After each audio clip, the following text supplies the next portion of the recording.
Padre Señor, en esta hora te agradecemos el privilegio de predicar tu palabra. Te damos gracias, Señor, por poder abrir ahora la palabra y decir, así dice el Señor. Te pedimos que seas tú con nuestras preocupaciones, que seas tú con las cosas que nos puedan atormentar, que nos puedan preocupar esta hora, y que seas tú quitándolas de nuestra mente, que seas tú ayudándonos a concentrarnos en tu palabra, Señor, a lo que tú quieres decirnos en esta tarde ya. Habla a nuestros corazones, habla a nuestras vidas, confróntanos, transforma, Dios, nuestra manera de pensar. Todo lo que esté allí presente en nuestras mentes que no viene de ti ni de tu palabra, quítalo y pon todo lo que dice tu palabra, Señor. Ayúdanos a creerte a ti y a serte fiel, aun cuando a veces no entendemos, aun cuando no es lógico, aun cuando no es práctico, aun cuando no es razonable ni bonito, Señor. Ayúdanos en obediencia a tu palabra, caminar en esta vida, Señor. Y cuando lleguemos allí a tu hogar, recordar que no somos nosotros, sino tú guiándonos con tu Espíritu Santo y con tu palabra y para tu gloria. Que nosotros no tenemos ningún mérito, Señor. Que si somos aceptos delante de ti es por tu pura gracia y por tu misericordia. Ayúdanos a no olvidarnos nunca de tu gracia. Ayúdanos a no olvidarnos nunca que lo que merecemos es la condenación eterna, Señor. En un lugar de condenación real, Señor. Pero por tu gracia tú nos salvaste, y por tu gracia tú nos redimiste, y por tu gracia tú nos permites ahora reinar contigo y vivir para tu gloria, Señor. Acompáñanos en este proceso. Sabes que somos muy frágiles. Sabes que fallamos con facilidad en diferentes pecados, Señor. Ahora yo te pido, Señor, con los corazones de cada uno de nosotros, Dios, si hay orgullo, si hay cualquier cosa, Señor, soberbia, ira, enojo, amargura, cualquier cosa que impida que tu palabra llegue, Señor, yo te pido, Señor, que seas tú, antes de comenzar, Dios, a predicar, que seas tú allí quebrantando los corazones y quitando, Señor, todo lo que impida concentrarnos ahora en la única tarea de ver qué tú nos quieres decir, Señor.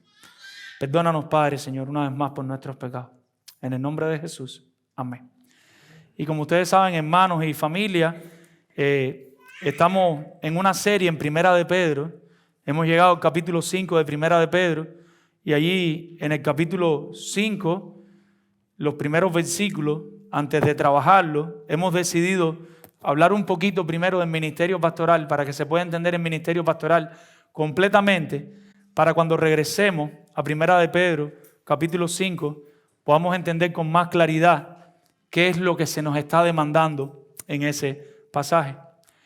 Y, amado hermano, les quiero hablar de algo antes de comenzar a predicar, y es que en ocasiones los líderes de las iglesias, los pastores, cometen un grave error. En ocasiones nos equivocamos en algo, y es lo siguiente: es que nos centramos más en mandar, en enseñar, en dirigir. Nos centramos más en estar ahí como jefes, en ordenar, etcétera, todo lo que viene, que son cosas que deben hacer los pastores. Pero nos centramos más en eso que en cuidar la responsabilidad de ser de influencia para los demás creyentes. Nos centramos más en la tarea de mandar que en la tarea de, con nuestras vidas, afectar la vida de los demás creyentes, llevándolos a la derecha, a seguir y a parecerse más a Jesucristo. A quien dijo: lo que un hombre es, influirá en sus seguidores para que se comporten totalmente como lo que dice. Lo que un hombre es, influirá en sus seguidores para que se comporten totalmente como lo que dice. A quien más dijo: la enseñanza coloca los clavos en la mente, pero el ejemplo es el martillo que los clava con profundidad. Dios siempre advertía a su pueblo. Y nosotros tenemos como en el Antiguo Testamento Dios le decía al pueblo de Israel. ¿Quién era el pueblo de Israel? El pueblo escogido por Dios. Pero no era para vivir como ellos quisieran. Dios le dio una misión al pueblo de Israel, y era que se diferenciara a los demás pueblos viviendo para la gloria de Dios. El pueblo de Israel tenía la tarea de vivir de manera tal que ellos pudieran mostrarle a los demás pueblos cómo es que Dios quería que hicieran las cosas, y que las personas quedaran afectadas por ese ejemplo. Jesús advierte en varias ocasiones a las personas en cuanto a los líderes religiosos de la época, los fariseos, los escribas. ¿Y qué le decía Jesús? Hagan lo que ellos les dicen. Sí, hagan lo que ellos les dicen, pero no hagan lo que ellos hacen. Porque ellos enseñaban lo que decía la palabra de Dios, pero no vivían lo que decía la palabra de Dios. Pablo anima a los creyentes, imítenos a nosotros como nosotros imitamos a Cristo. O sea, hay una manera de nosotros intentar imitar a Dios y de esa misma manera poder decirle a las personas, imítenos en esta lucha que tenemos de imitar a Cristo. Hay una manera de modelar. Richard Baxter, un escritor puritano, decía, no es probable que las personas estimen mucho la doctrina de tal hombre cuando ven que no vive lo que predica. Pensarán que no le importa lo que dice, sino vive lo que dice. Difícilmente creerán en un hombre que parece no creer en sí mismo. Tenemos un llamado, mis hermanos. Todas las personas que anhelen en alguna manera servir al Señor como siervos, liderando a su pueblo, guiando a su pueblo, tenemos un llamado a vivir lo que predicamos. Un llamado a luchar por vivir lo que predicamos, a modelar, a reflejar lo que estamos intentando enseñar. Y no es una lucha fácil y no es algo que podemos hacer con nuestros propios recursos. Hemos titulado este sermón, es el mismo título, un reflejo de la sana doctrina. Y lo que todo el tiempo le hemos tratado de decir o hemos tratado de enseñar es que los ancianos deben ser un reflejo de la sana doctrina para su iglesia. Los ancianos deben ser un reflejo de la sana doctrina para su iglesia. Y la pregunta lógica que nosotros nos hacemos, bueno, ¿qué deberíamos ver en los ancianos? ¿Qué deberíamos ver en esos ancianos futuros y en esos ancianos presentes? ¿Qué deberíamos ver reflejado para la gloria de Dios en la iglesia? Y hemos dicho que deberíamos ver en la vida de estos ancianos, para la gloria de Dios, para el bien de la iglesia, debemos ver reflejado varias cosas. Y una de ellas que dijimos es, y fue nuestro primer punto, un carácter personal sano. Nosotros debemos ver en los ancianos un carácter personal sano. Y estuvimos hablando de los versículos del 1 al 3. Primera de Timoteo 3, del 1 al 3. Carácter personal sano. Lo segundo que vimos fue un deber apropiado sano. Al final del versículo 2, acto para enseñar. Y veíamos el versículo 6, no un neófito, no sea que envaneciéndose caiga en la condenación del diablo, que esté capacitado para expresar las verdades de Dios en los diferentes formatos que pueda, ya sea en consejería, discipulado, en un aula de clase, en el púlpito, en una conferencia, que de alguna manera él tenga la capacidad de enseñar claramente, fielmente, las verdades del consejo de Dios. Entonces, carácter personal sano, pero también tiene que tener un deber apropiado sano. Hoy vamos a estar viendo 2 puntos más. Y con esto terminamos esta parte de primera de Timoteo 3, del 1 al 7, si el Señor lo permite. Y nuestro tercer punto, es el primero hoy, pero sería el tercer punto, es un carácter familiar sano. Carácter familiar sano. Y vamos a utilizar para esto los versículos 4 y 5. Dice la palabra del Señor. Que gobierne bien su casa, que tenga a sus hijos en sujeción con toda honestidad. Pues el que no sabe gobernar su propia casa, ¿cómo cuidará de la iglesia de Dios? Y lo que decimos con un carácter familiar sano, nos estamos refiriendo a algo saludable, a algo apropiado, que la familia muestre algo saludable, algo apropiado, que cumple con lo que demanda. Ejemplo, nosotros decimos que nosotros somos una iglesia de sana doctrina. Nosotros somos una iglesia de sana doctrina, pero si mañana se empieza a utilizar este púlpito para motivar a las personas, para dar autoayuda, para hacer cosas que no están en la palabra de Dios, nosotros podemos decir con toda la fuerza, con toda la voz que queramos, que nosotros somos una iglesia de sana doctrina, pero en realidad no lo somos. Si nosotros empezamos a ver que la membresía empieza a decaer y nosotros decimos, ¡ay! ¿Cómo atraemos a las personas? Y empezamos a hacer chistes y empezamos a hacer cosas que a la gente le guste y cositas lindas para que la gente venga y nos alejamos de la verdad de la palabra de Dios. Podemos decir que somos una iglesia de sana doctrina, pero no lo somos. No importa lo que digamos, lo que importa es lo que las personas ven y escuchan. En los primeros versículos, Pablo le dice a su amado aprendiz del Evangelio, al humilde Timoteo. Pablo, un pastor de más tiempo, apóstol, él le dice ahora a este joven pastor que está ahí y le dice así: si alguien desea ser pastor, gloria a Dios. Qué bueno. Si alguien siente que Dios le está llamando al pastorado, al ministerio, qué bueno, felicidades. Eso es buenísimo, eso es un gran deseo. Eso es algo que se conforma al llamado de Dios. Si cualquiera de ustedes que están aquí está sintiendo que Dios los está llamando a ser pastor, pues gloria a Dios. Nos alegra mucho. Es buenísimo, estamos súper contentos de eso. Pero ahora Él le da un pero. Pero no nos conformemos solo con ese llamado interno. Debemos también ver el llamado externo. Observemos su andar, observemos su caminar a nivel personal primero. Y es donde viene toda esta lista a nivel personal: irreprensible, marido de una sola mujer, sabio, prudente, decoroso, hospedador, todo lo que viene ahí a nivel personal. La persona tiene un llamado, él siente que Dios lo está llamando al santo ministerio. Tal vez tú eres un joven que llegó aquí recién convertido y estás escuchando la predicación y escuchas a los pastores predicar y tú dices: Señor, yo creo que me está llamando a hacer eso. Y tú estás orando por eso y pasa un tiempo y sientes, es una carga, es una lucha. Tú quieres ser pastor, gloria a Dios. Pero Pablo le dice a Timoteo, pero tenemos que ver a nivel personal ese llamado. Y ese es el llamado externo. Y a nivel personal les da una lista de cosas. Y entre ellas dice: fijémonos en su capacidad para comunicar las verdades de Dios que está enseñando, pero que con su vida las confirma. Fijémonos en esas verdades. Y entonces se dan oportunidad a que esas personas que han comunicado que tienen el anhelo de pastorear, o que uno ve que están siendo llamados por el Señor, o que posiblemente puedan ser ancianos, pastores, obispos de la iglesia, y uno le da la oportunidad en diferentes lugares, en diferentes partes, de predicar la palabra, de comunicar las verdades de Dios para ver si es apto para enseñar. Pero no se queda ahí a nivel personal. Ahora lo observa también a un nivel familiar. Y esto tiene que ver con las relaciones como líder, cómo guía su hogar, cómo lo apacienta, cómo los lidera, cómo responde también su hogar al liderazgo de él. Y nos vamos a estar centrando ahora en esta área. No solo evaluar el llamado externo a nivel personal, sino evaluar el llamado externo a nivel familiar. Cómo este hombre, esta persona que estamos valorando para que sea uno de los ancianos de la iglesia, cómo él está guiando su hogar.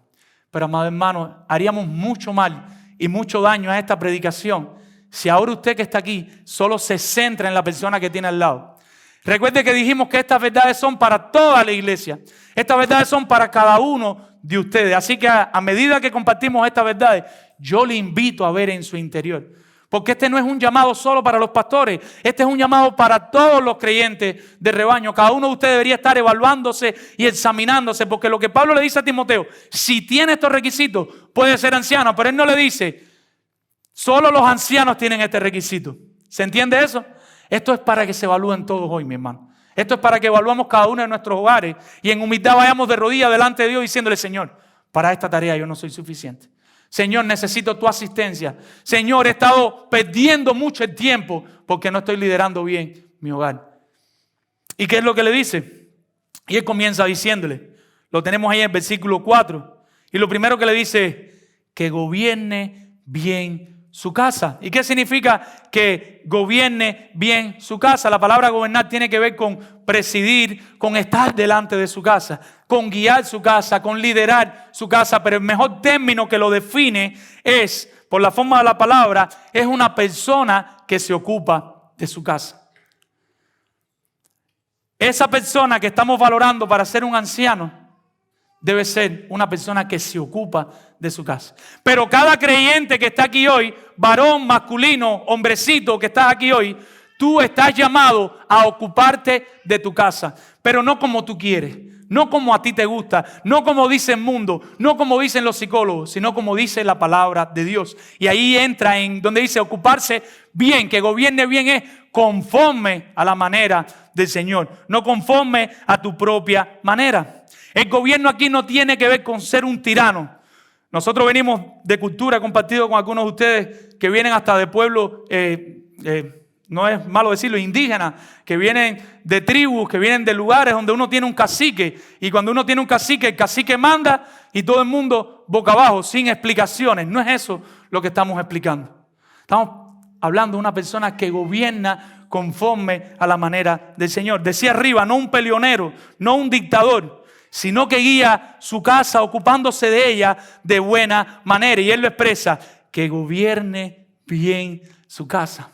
Una persona que intenta que las finanzas de su hogar estén en orden. Una persona que intenta que en su casa se enseñe el evangelio, que en su casa se respire un orden, amor, perdón. Es una persona que lidera con el ejemplo a su familia. Y aquí dice que gobierne bien su casa, y la palabra casa es una metonimia, es algo cuando se designa una cosa por el nombre de otra. O sea, se está utilizando una cosa, pero se le llama con el nombre de otra. Que gobierne bien su casa. La casa ahí representa a la familia. Nosotros decimos, nosotros somos la iglesia del Señor. La iglesia no son estas paredes, sino nosotros. Y así pudiéramos poner diferentes ejemplos.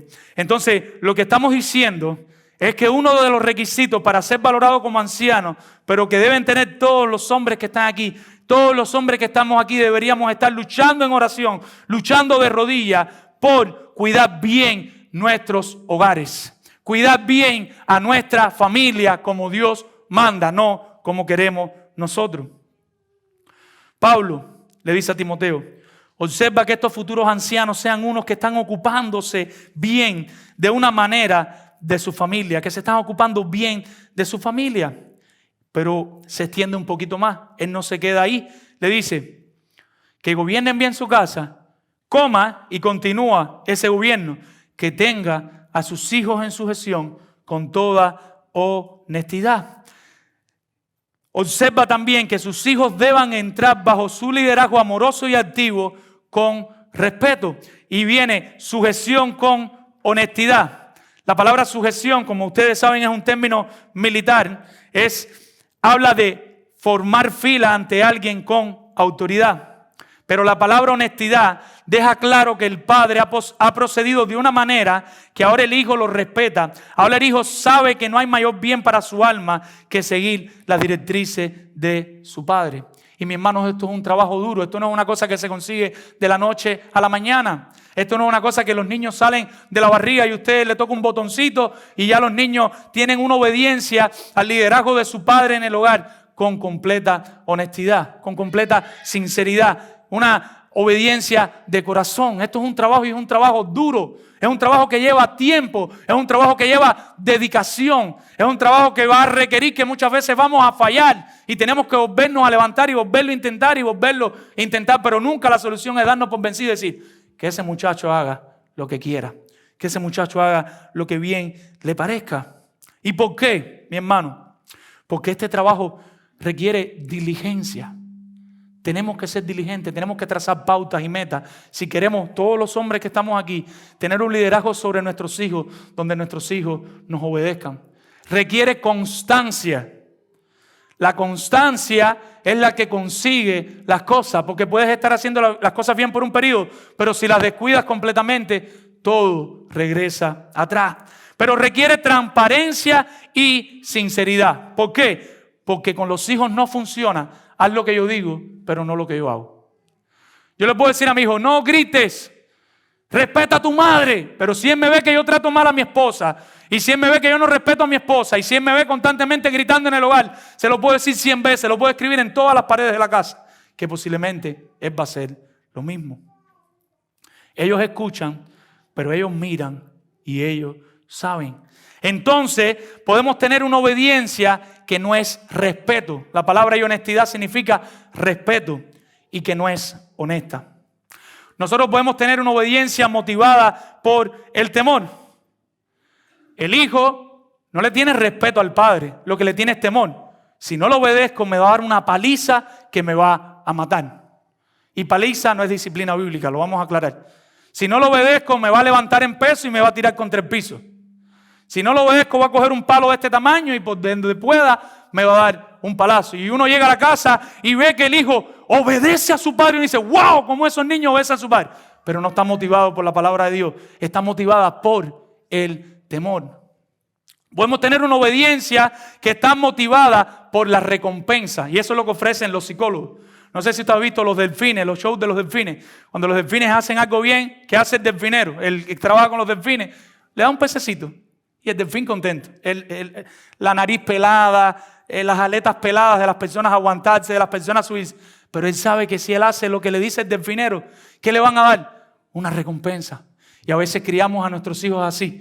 Mi amor, si te portas bien, te voy a poner los muñequitos que tú quieres. Si te portas bien, te voy a comprar el regalito en Amazon. Y eso no es bíblico. Eso no es obediencia de corazón. Eso no es respeto. El respeto nace como una respuesta al evangelio, a la palabra del Señor. Eso no es respeto. Eso es psicología. Y eso es mundano. Y eso a Dios no le agrada. Podemos tener una obediencia motivada por la pereza. Si no obedezco, me castigan con tantas medidas, con tantas tareas, y yo no quiero hacer eso. Entonces este es el padre que no le da una recompensa al hijo, pero si no lo hace eso, tú eres el que vas a chapear el patio hoy. Si no haces esto, tú eres el que vas a pintar mañana la casa completa. Y el hijo no quiere pasar ese trabajo. Mejor le obedezco. O puede estar motivada por el qué dirán. Y este es muy difícil y todos podemos encontrarnos tentados a eso, sobre todo cuando tú eres un anciano, tú eres un pastor, o tú estás llamado a presentarte delante del rebaño de Dios y te puedes encontrar ahí. Oh, si mis hijos no obedecen, ¿qué van a pensar las personas? ¿Qué van a decir de mí los hermanos de la iglesia? O si mis hijos no obedecen, no me van a tener en cuenta como pastor. Y eso tampoco es bíblico. La obediencia que se trata en nuestro texto es una obediencia real, genuina, honesta. Está hablando de hijos que respetan a su padre de corazón. Es una sujeción bíblica y para lograr algo bíblico solo podemos utilizar métodos bíblicos. Y los métodos, las herramientas que el Señor nos ha dado a nosotros como creyentes se llama disciplina bíblica, enfocada en el corazón del niño. Una disciplina que lo que busca es que el niño vea la gloria de Dios, que el niño ame al Señor. Y es una obediencia, es una disciplina que se sujeta en buscar la gloria de Dios, no lo que las personas dicen, no el que dirán. Donde la obediencia es por cuestión de la gloria de Dios, a Dios le agrada eso que hiciste. Cuando la obediencia es por la gloria de Dios, a Dios le agrada eso. John MacArthur trata de ayudarnos, dándonos 4 claves para trabajar con nuestros hijos. Mis hermanos, cuando nosotros vamos a disciplinar a nuestros hijos, antes de hablar de esta clave, nosotros debemos enfocarnos en el pecado y en la gloria de Dios.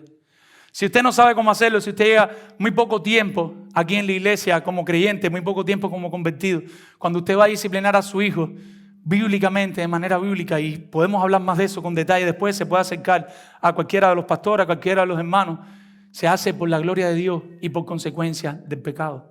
Pero usted como padre, para poder disciplinar del pecado, usted tiene que conocer qué es pecado y qué no.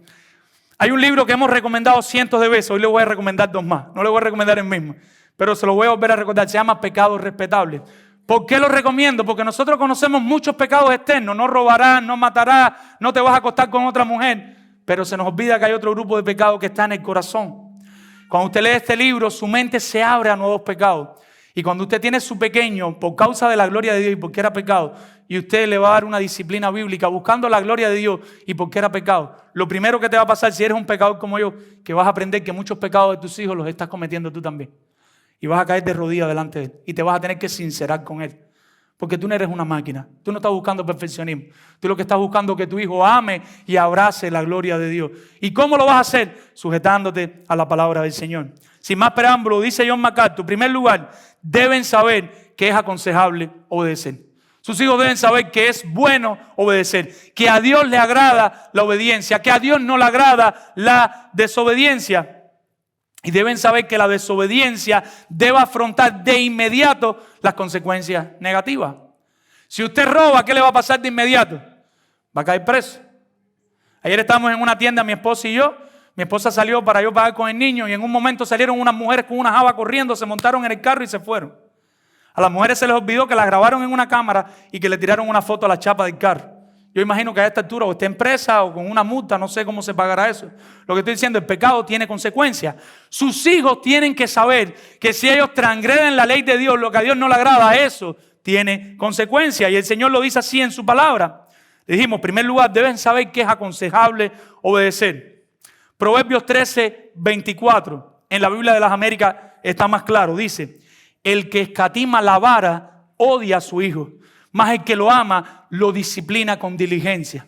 Recuerda que hablamos que no es un palo, recuerda que hablamos que no es maltratar a muchachos, sino que por la gloria de Dios usted va a dar una disciplina bíblica en un lugar aconsejable y buscando la gloria de Dios. Usted no está buscando maltratar a su niño. En segundo lugar, un padre debe tener suficiente sabiduría para lograr que la obediencia sea para sus hijos algo natural y lógico. La autoridad no debe ser arbitraria, sino moderada con sensatez. Los hijos no deben desafiar la autoridad del padre. Sin embargo, deben entender por qué se espera de ellos que se comporten de determinada forma. Y esto lleva tiempo. Sentarte con tu hijo y explicarle, mira, yo te estoy pidiendo esto y por esto. A Dios no le agrada esto. Estamos haciendo esto así porque es lo que a Dios le agrada. Y en este mundo de microwave que nosotros estamos viviendo, que todo tiene que ser al momento, no hay tiempo para ese segundo punto. Y muy posiblemente en el primero somos rápidos para corregir, pero no le explicamos por qué. No le explicamos por qué lo que él está haciendo no es un problema de que me quitan mi tiempo, de que me molestan, de que rompieron un adorno, sino que están dañando la gloria de Dios. No tenemos tiempo a invitarle, tu pecado es este y a Dios no le agrada esto y yo también a veces fallo en esto y voy a orar pidiéndole a Dios perdón contigo. Tercer lugar, un padre debe mostrar un amor que logre que haya deleite en la obediencia. De alguna manera ese trabajo, si lo hacemos con diligencia y constante, va a llegar un momento donde el niño se va a deleitar en poder ser obediente al Señor. ¿Cómo usted se siente cuando usted es obediente al Señor? ¿Se siente mal o se siente bien? Nos sentimos bien. No sé usted, pero cuando nosotros, por la gracia de Dios y Él sustentándonos, conseguimos hacer algo conforme a lo que Él demanda en su palabra, uno se siente bien. Eso puede pasar en sus pequeños. Y en cuarto y último lugar, dice MacArthur, un padre debe ser capaz de convencer a sus hijos de la urgencia, prioridad y privilegios de la salvación y la obediencia a la palabra de Dios. Nosotros tenemos que trabajar la palabra del Señor con nuestros hijos. Nosotros necesitamos enseñarle a nuestros hijos, si son pequeños sobre todo, que todavía no son salvos y que necesitan un Salvador y que ese Salvador es Cristo Jesús. Y la disciplina debe llevarlos a Cristo. Entonces, la única manera de nosotros gobernar bien la casa con hijos en sujeción, con toda honestidad, con todo respeto, un respeto bíblico nacido del corazón, es utilizando los métodos que enseña la palabra del Señor. Pensemos, si Pablo está hablándole al joven pastor Timoteo de más anciano para la iglesia, ¿por qué hablar de la familia? ¿Para qué se mete en eso si está hablando de la iglesia? ¿Para qué hablar de cómo ellos se ocupan de su casa y de cómo responden a ese cuidado los que están bajo el mismo cuidado? Y llegamos al versículo 5 y aquí está la respuesta. Y ahí tenemos un pues. Pues, y ese pues es una condición, es un pues de condición. ¿Y cuál es la condición? El que no sabe gobernar su propia casa, ¿cómo cuidará de la iglesia de Dios? Si no sabe cuidar su propia familia, ¿cómo cuidará a la familia extendida de la fe? Piensen en esto, mi hermano. Si un pastor no cuida las finanzas de su hogar, ¿por qué cuidará las de su iglesia? Si un pastor no vela por la salud espiritual de los de su casa, ¿qué le hace pensar usted que va a velar por la salud espiritual de los de la iglesia? Si un pastor no ama a los de su casa, ¿por qué amará a los de la iglesia? Si un pastor no sirve a los de su casa, ¿por qué servirá a los de su iglesia? Y a veces nosotros tenemos super pastores, gloria a Dios, dando la vida por la iglesia, 24 horas en la iglesia, los 5 días de la semana. Y la gente dice, ¿qué clase de pastor? Ese es un pastorazo. Pregúntale a sus familiares, a su esposa, a sus hijos si piensan lo mismo de ese pastor. Y ese no es el orden que enseña la Biblia. Eso es incongruente con lo que enseña las Escrituras. Si un pastor no vela porque sus hijos sean obedientes de manera respetuosa a las reglas de sus padres en el hogar, no le importará que los hermanos en la iglesia estén viviendo vida de espalda a Dios. Si al hijo no le importan los pecados de sus hijos y de su esposa y los de él mismo, ¿por qué le va a importar que los hermanos de la iglesia vivan y anden en pecado? Por otra parte, podemos tener una iglesia sometiéndose al cuidado de los ancianos, pero no de manera honesta, no con respeto. Puede ser por temor. El hombre es tan violento, tan fuerte, y entonces ve que la iglesia se le somete. ¿Pero por qué se le somete? Porque le tienen un miedo a ese pastor. No hay quien hable con él. Si tú te le acercas, no hay quien le exprese el corazón. Puede ser por apariencia, O sea, hay que someterse a los pastores, nos sometemos. O por costumbre, eso es lo que todo el mundo hace, someterse al pastor, yo me someto también. Pero nunca como respuesta a un buen cuidado de la casa de Dios. Un comentarista dice lo siguiente: un anciano es responsable de dirigir personas a Dios, a la santidad, a la obediencia y al testimonio. Perdóname, mi hermano. Un anciano es responsable de dirigir personas a Dios, a la santidad, a la obediencia, al testimonio. Asuntos cruciales que deben probarse en su propio hogar. Resolver conflictos, edificar la unidad, mantener el amor y servirse unos a otros son cosas imprescindibles en la vida de la iglesia y que son retos también en el hogar. Si tiene éxito en su familia, es probable que tenga éxito en la familia de Dios. De lo contrario, no está acto. El campo de batalla, la trinchera, el lugar de prueba, como usted le quiera llamar, es la familia. Pero recuerde, lo hemos dicho, esto no es solo para los ancianos, mi hermano. Cada hombre que está aquí hoy, yo le estoy llamando a que sea diligente con el liderazgo en sus hogares. Hombres que están aquí, pregunta, ¿cómo están cuidando sus hogares? ¿Están siendo intencionales en que la gloria de Dios se vea en sus hogares? ¿Cuánto te quita el sueño el hecho de no estar siendo diligente en cuanto al cuidado de tu hogar? ¿Cuántas veces te despiertas en la noche y te tiras de rodillas? Padre, Señor, yo no estoy cuidando bien mi hogar. Yo no estoy cuidando bien mi esposa. Yo no estoy cuidando bien mis hijos. Padre, Señor, ¿qué estoy haciendo, Señor? ¿Cuántas veces te desvelas en las noches? Tu hogar necesita un líder. Tu hogar necesita que tú tomes el rol de liderazgo y empieces a liderar tu hogar. Puede ser que estés amando a tu hogar. Puede ser que estés sirviendo a tu hogar. Puede ser que estés cuidando a tu hogar. Que estés proveyendo a tu hogar, pero que no estés liderando tu hogar. Y el Señor necesita que los hombres de esta iglesia, que los hombres de todo el mundo, los hombres cristianos, lideren sus hogares, guíen sus hogares. Y eso lleva tiempo y sacrificio. Hombre, necesitamos humildad para esta tarea. Una humildad que primero que todo nos lance a los brazos de Dios en oración, pidiéndole perdón y reconociendo que no somos suficientes. Necesitamos ir de rodillas delante de Dios y decirle, yo quiero liderar mi hogar, Padre, pero no sé cómo. Yo quiero liderar mi hogar, pero nadie me respeta por los años que he venido haciéndolo de manera incorrecta. Una humildad que nos anime a ver a las personas que vamos a cuidar como superiores a nosotros mismos por motivo de nuestros propios pecados. La manera correcta de liderar tu hogar es cuando tú vas a ver a tus hijos y a tu esposa por encima de ti. ¿Por qué? Por razón de tus propios pecados. Porque tú delante de Dios puedes reconocer el gran pecador que tú eres. Yo soy tan pecador, Padre. Yo le fallo tanto a tu gloria, Señor. ¿Cómo yo no lo voy a ver a ellos superiores a mí si yo soy tan pecador, Señor? Pero aún así, Señor, tú me has dado la tarea en la palabra de liderar mi hogar. Y yo quiero hacerlo para tu gloria. Asísteme, despiértame, anímame. Hombre, y escuche bien, todos los hombres que están aquí, si tiene un hombre al lado, denle con el codo. Hombre, seamos diligentes, pidamos ayuda, leamos libros, escuchemos predicaciones, oremos, pero manos a la obra. Mis hermanos, acércate a uno de tus pastores, acércate de otro hermano que tenga más años que tú, que tenga canas, y pregúntele, yo quiero liderar mi hogar, ora por mí, por lo menos eso. Atrévete por lo menos a hacer eso.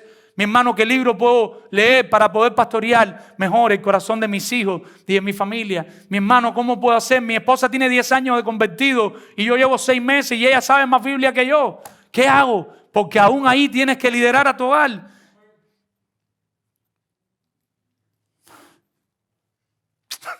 Yo no sé cómo ustedes pueden. Familia, esposa, hijos que están aquí, ¿cómo están respondiendo al cuidado de papá? ¿Cómo están respondiendo a su liderazgo? ¿Por temor, por costumbre, por recompensa o por la gloria de Dios? ¿Cómo te estás sometiendo al liderazgo de tu esposo en el hogar? ¿Qué es lo que te está motivando? ¿Que le tienes miedo? ¿Que el hombre es una bola de humo? ¿Que el hombre es un erizo? ¿Que te hace regalitos y por eso lo obedece? Porque cada vez que tú quieres algo en Amazon es un clic y llega el paquetico por Amazon Prime. ¿Por qué estás obedeciendo? ¿Por la gloria de Dios? ¿Por recompensa? ¿Por temor? ¿Cuál es la motivación para someterte al liderazgo bíblico de tu esposo? Pero no lo dejen ahí. Ustedes, hijos que están aquí, mujeres que están aquí, tienen una tarea. Y es la tarea de orar y con amor y con humildad ir delante de su esposo y decírselo. Mira, tú no nos estás liderando. Con lágrimas, con dolor te lo digo, tú no nos estás liderando. Tú nos amas porque puede que hasta el hombre sea bueno. Tú nos cuidas, pero no nos estás guiando. No estás arriba de nosotros pendiente para que leamos la Biblia. No estás arriba de nosotros pendiente para que oremos. Por la gloria de Dios. Porque la motivación es esencial. Si la motivación se quita, nada de lo que hagamos después, todo el legalismo y todo está perdido. Amados hermanos, recordemos, los ancianos deben ser un reflejo de la sana doctrina. Y hemos hablado del carácter personal sano, hemos hablado del oficio, de la tarea del pastor. Hablamos de carácter familiar sano, versículos 4 y 5. Y para terminar vamos a hablar de un testimonio sano. Y esto se puede prestar a confusión. Por eso estaba tratando de aclararlo. Nuestro último punto, el punto número 4, que es el segundo punto que estamos compartiendo hoy, pero es el cuarto punto del sermón, es un testimonio sano. Un testimonio sano.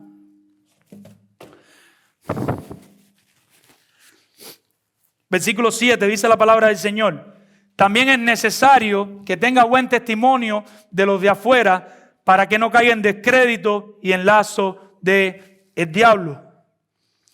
Una buena reputación, que es un testimonio sano, no es. Una buena reputación no es una falacia. Una buena reputación no es una apariencia. Una buena reputación es producto de un cambio de corazón. Cuando nosotros decimos, versículo 7, también es necesario que tenga buen testimonio de los de afuera, no estamos diciendo que todos de afuera digan, qué bueno es él. Pero la pregunta sería, ¿por qué él es bueno? ¿Porque quiere que lo vean bueno o porque de verdad el evangelio, él ha ido delante de Dios reconociendo sus pecados, reconociendo que él ha manchado la gloria de Dios y que no tiene forma de salvarse, y ha ido humillado delante de Dios suplicando su salvación, y Dios ha hecho un trabajo en su corazón que ahora lo cambia y él puede presentar un buen testimonio a los que lo ven? Un líder eclesiástico eficaz necesita el respeto del mundo inconverso. Si eso no es así, el diablo saca provecho. Cuando el líder no está mostrando un buen testimonio delante del mundo, de todos los que le rodean, familiares, amigos, vecinos, compañeros de trabajo, el diablo es quien saca provecho. Pero cuando ustedes los creyentes no están mostrando un buen testimonio delante de sus familiares, de sus vecinos, de sus compañeros de trabajo, de sus amigos, el diablo también saca provecho. Por eso le digo que no es solo para los ancianos. Entiendan esto una vez por todas. Si los ancianos no tienen esto, no pueden ser ancianos. Pero el llamado no es solo para los ancianos, es para toda la iglesia. Es para toda la iglesia. Y yo creo que la palabra general nos va a ayudar mucho. Tenga presente esa palabra. De manera general. Esa palabra general nos va a ayudar a entender este texto. El testimonio observado por la mayoría sano. ¿Y por qué le digo esto? Porque a la medida que usted se presente, que usted se muestre como un representante de Cristo, a la medida usted va a tener enemigos, ¿correcto? A la medida que usted diga lo que usted piensa del aborto, lo que usted piensa del matrimonio, lo que usted piensa de la familia, lo que usted piensa del rol de la mujer, lo que usted piensa de la eutanasia, al momento que usted exprese sus ideales, usted en su centro de trabajo, con su familia, va a tener enemigos, va a tener personas que no lo van a querer ni mirar, pero no lo van a querer ni mirar por la gloria de Cristo. Por lo que usted piensa, por lo que usted expresa, no por lo que usted es. Por eso utilizo la palabra en general, porque puede haber personas ciegas, pero todo el mundo no puede estar ciego en cuanto al carácter de cada uno de nosotros como creyentes. El punto es que el creyente no debe dar ocasión para que los incrédulos encuentren fallas genuinas, verdaderas en su carácter. Nosotros tenemos que cuidarnos de que los creyentes estén hablando. Y siempre hay alguno que lo va a hacer. Y eso que eres creyente. Y nos podemos equivocar un día. Pero no puede ser que constantemente los 10 compañeros de trabajo estén. Y eso que eres creyente, y eso que eres creyente, y eso que eres creyente. Mi hermano, yo le invito a que llegue a su casa, se revise porque algo está pasando. Y ojo, no es para darse por vencido. Nunca es para darse por vencido. Vamos a verlo más adelante. John MacArthur dice, el carácter de un anciano debe estar avalado por el testimonio de los que están afuera de la iglesia. Un hombre escogido para dirigir la iglesia debe mantener un testimonio en la comunidad de justicia, moral, amor, amabilidad, generosidad y bondad. De seguro, no todos estarán de acuerdo con su teología y sin duda tendrán que afrontar antagonismo cuando asumen una posición por la verdad de Dios. No obstante, los que están fuera de la iglesia deben reconocerlo como un hombre de testimonio impecable. De alguna manera no están de acuerdo con él, no están de acuerdo con todo, pero no tienen por dónde cogerlo de una manera verdadera delante de las Escrituras. Todos tenemos este llamado de ser un testimonio para el mundo. Pablo dice en Filipenses 2:15, para si quiere leerlo en su casa, que fueran irreprensibles y sencillos, hijos de Dios sin mancha, en medio de una generación maligna y perversa, en medio de la cual resplandecéis como luminares en el mundo. ¿A quién le dijo Pablo eso? ¿A los pastores? No, a todos los creyentes. A los Colosenses 4:5, Colosenses 4:5, exhorta a los creyentes que anden sabiamente para con los de afuera. Todos estamos llamados a andar sabiamente para con los de afuera. En 1 de Pedro 2, versículo 12, que lo vimos hace poco, el apóstol Pedro, el pastor Pedro también dice, manteniendo buena vuestra manera de vivir entre los gentiles, porque aún puede pasar, en lo que murmuran de vosotros como malhechores, glorifiquen a Dios en el día de la visitación al considerar vuestras buenas obras. Amado hermano, ¿qué pasa cuando los creyentes no velamos por esto? Y es la pregunta. ¿Qué pasa cuando no somos diligentes en cuidar nuestro testimonio por la gloria de Dios, por amor a Dios delante del mundo? ¿Y qué dice nuestro texto? ¿Qué es lo que pasa? Que el diabolos, el calumniador, el mentiroso, el príncipe de mentira, saca provecho, saca ventaja. Y ese es el lazo del que se está hablando. Y algunas de las ventajas son estas. Primero, los inconversos se niegan a escuchar el mensaje del evangelio.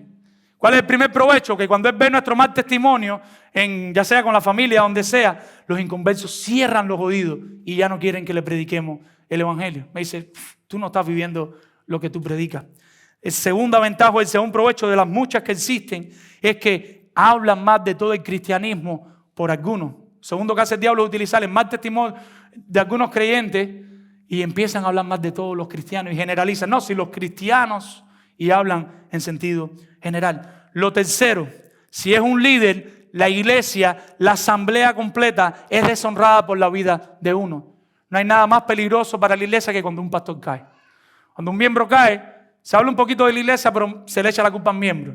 Pero si cualquiera de sus pastores mañana cae en fornicación, cae en adulterio, cae en cualquier pecado de los que menciona la Escritura y la congregación se entera, ¿qué es lo que pasa? Estamos hablando de pecados abiertos. La congregación posiblemente se desbarate y la congregación posiblemente se divida. Cuarto, alguien después de fallar, y esto es importante, mi hermano, escuche esto. Alguien después de fallar se olvida de la gracia y el perdón de Dios y en vez de arrepentirse y confesar, termina alejándose por un tiempo y dañándose más y más por caer en la trampa del calumniador. ¿Y qué es lo que pasa muchas veces? ¿Cómo el diablo saca provecho de esto? ¿Qué es lo que el diablo hace? Que en ocasiones, por ceder a nuestro pecado, por ceder a nuestra carne, caemos en un pecado. ¿Y qué hacemos? Nos alejamos más y nos alejamos más de Dios.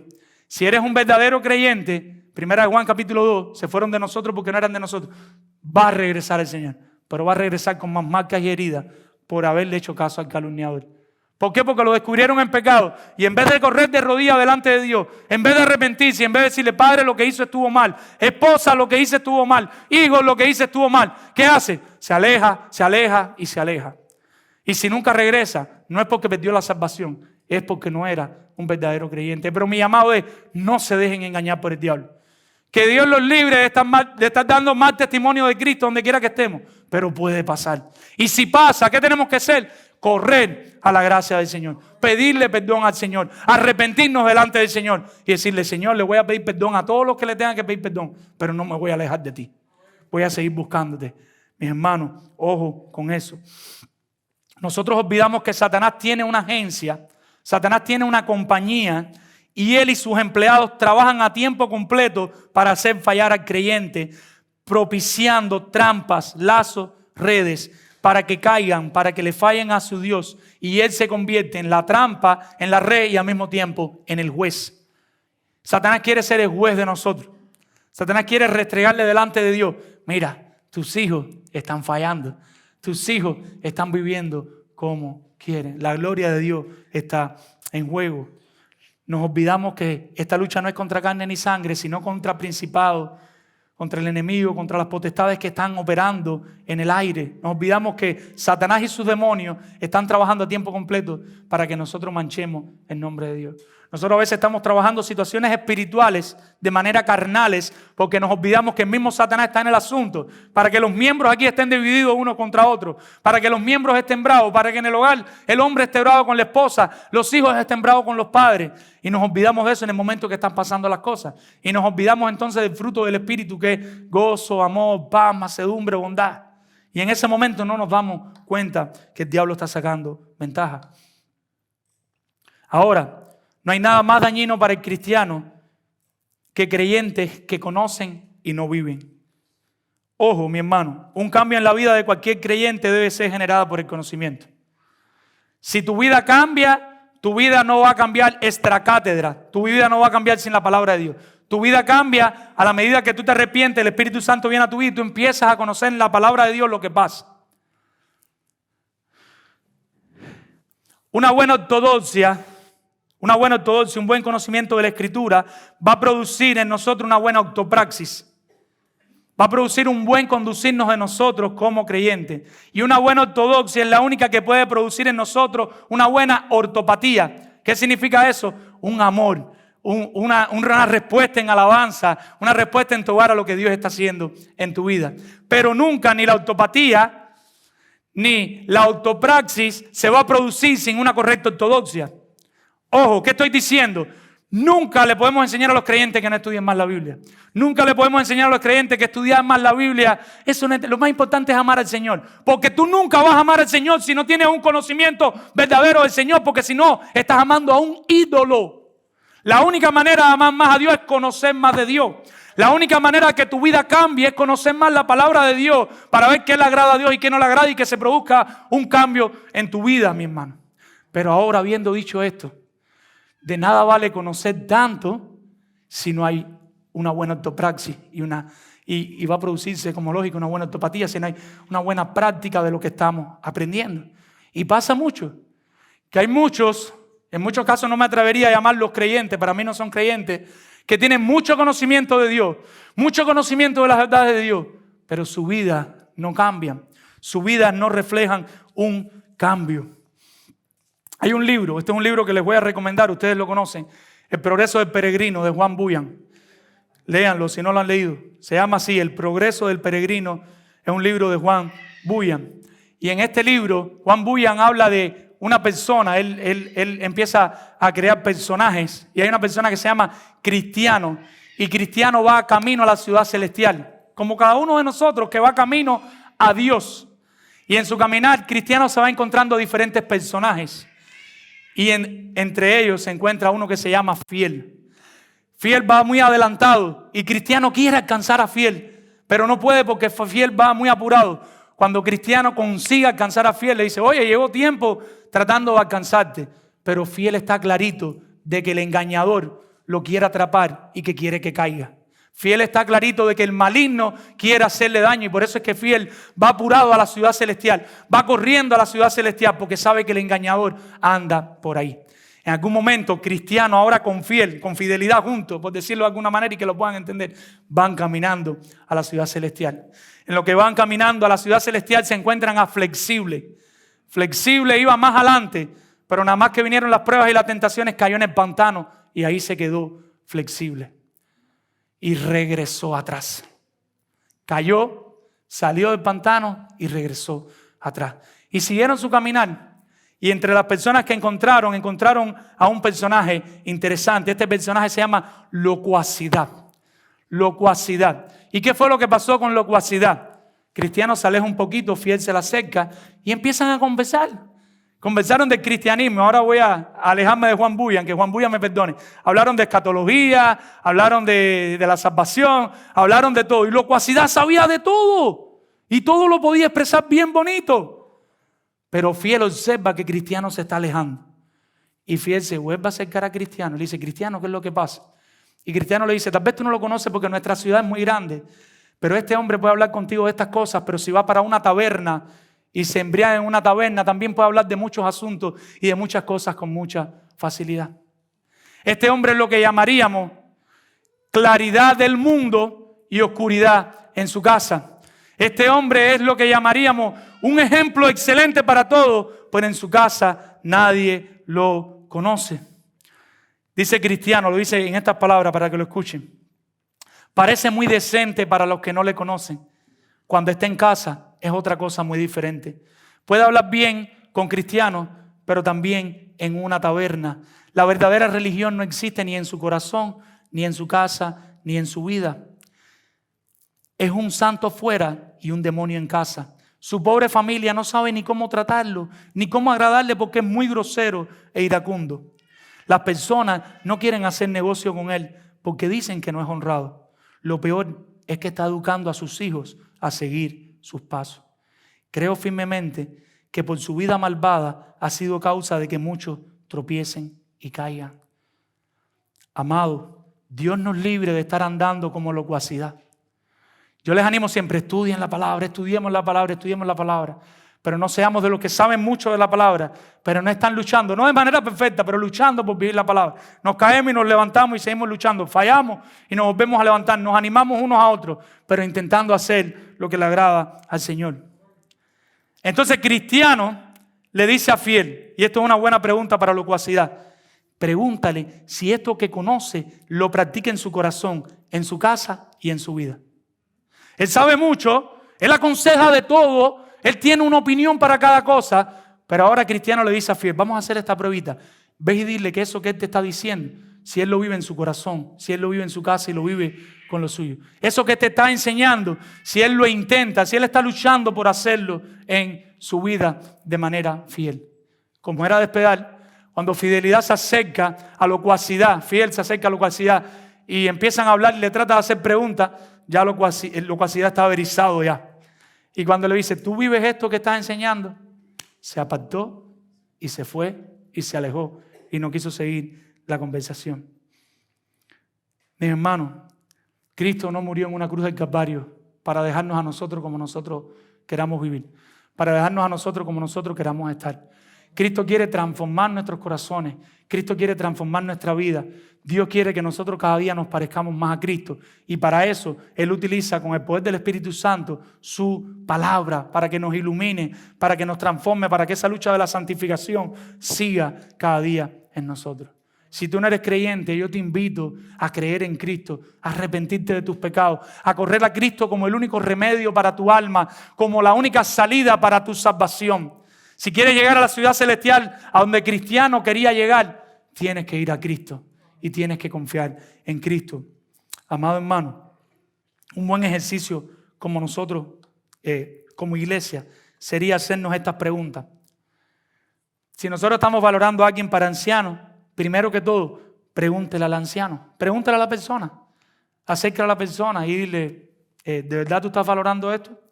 Segundo, pregúntele a la familia, pregúntele a la esposa, pregúntele a los hijos. La persona anhela, tiene llamado interno y quiere ser anciano, acérquese a su esposa y sus hijos como iglesia. Mis hermanos, ¿qué ustedes creen de que él sea anciano? ¿Ustedes le ven la lucha por el carácter? Pregúntele a los de afuera, preguntémoslo a los vecinos, preguntémoslo a los empleadores. Ven acá, ¿qué tal es él como empleado? ¿Cómo trabaja? ¿Cómo se comporta aquí como empleado? Pregúntele a la iglesia en general. Vamos a orar. Padre, Señor, gracias te damos por tu palabra, gracias por tu bondad, por tu amor, Señor. Gracias por poder trillar estos textos que nos son útiles para toda la congregación, Señor. Gracias porque tú eres bueno, Dios. Ninguno de nosotros es suficiente para tener un hogar así, pero danos carga, danos anhelo de liderar nuestros hogares, Señor, porque es la única manera de que vamos a tener líderes sólidos en la iglesia, Señor. Despiértanos como líderes de nuestros hogares y ayúdanos a liderar en nuestras casas, ayúdanos a liderar en la iglesia por la gloria de tu nombre, porque tú lo dices en tu palabra, no por capricho, Señor. Ayúdanos a serte fiel en todo tiempo. Ayúdanos a ser líderes humildes, líderes siervos, líderes que sirven a los demás y que estiman a los demás como superiores a ellos mismos, Señor. Ayúdanos a alcanzar a fidelidad. Ayúdanos, aleja de nosotros a locuacidad, Señor, y a los demás, Señor.